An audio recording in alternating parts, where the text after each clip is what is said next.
what's the scale of China's espionage across the globe? Beijing is known for using honey traps to build influence in the West and gather intelligence. But just how widespread is it? Joining us with a unique perspective on all of this is Paul Jonston. He's a former federal agent with the Australian Federal Police and a regional security advisor at Defensive Measures International. Paul Jonston, thank you so much for joining us. Great to have you on the show. An area often not looked at here is Chinese influence operations or even espionage. Yes. And I know you've covered this for years, so talk to us about the scale of this. Do we even know the scale of this? Look, I don't believe anybody knows the full scale because, you know, I've said this before, for every 10 intelligence operatives that the West might have, the Chinese have got 1,000. You know, who knows what the number really is, but, you know, I predict that they have more intelligence agents in China or spread throughout the world than what we probably have in our military here in Australia because they've got the population. And so they've spread all around the world. They have, you know, obviously they've got declared agents at the embassies, but they've also got a lot of agents out there that are undeclared. They're sleeper cells. They've got people out there who have probably been assimilated into our societies for, you know, for a long time. And that's not to say that we should be thinking that every Chinese person in the West is, you know, potentially a spy, but we have to ask the question, you know, who are they?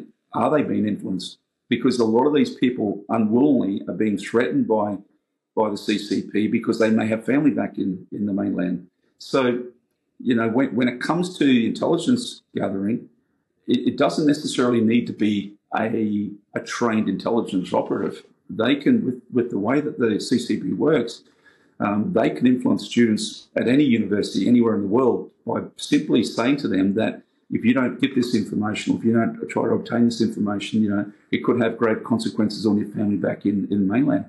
So that's just at the basic level. I always say to people, I say to my clients, whenever there's a delegation, you can always assume that, say there's a dozen people that are coming to have a meeting or delegation, you can always assume at least 3 or 4 of those are what I call vacuum cleaners, and they're sucking up the information. I think also one of the biggest problems that we face is the use of honey traps. When it comes to the espionage world, their ability to be able to trap politicians, business executives, just any person, and then they can use that person for their own influence. And it may be just, they may target that person and keep them in place for many, many years until they're in a position of authority, and then they can actually use that and they'll ring them up and say, hello, remember us.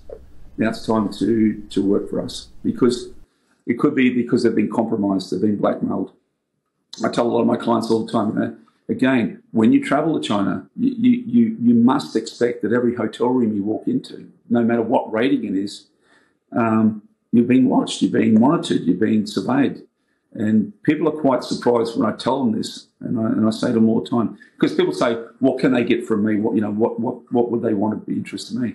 Whatever's on your phone, whatever's on your laptop, even if you're nobody, and they can take something from your phone or your laptop, it might be of benefit to them.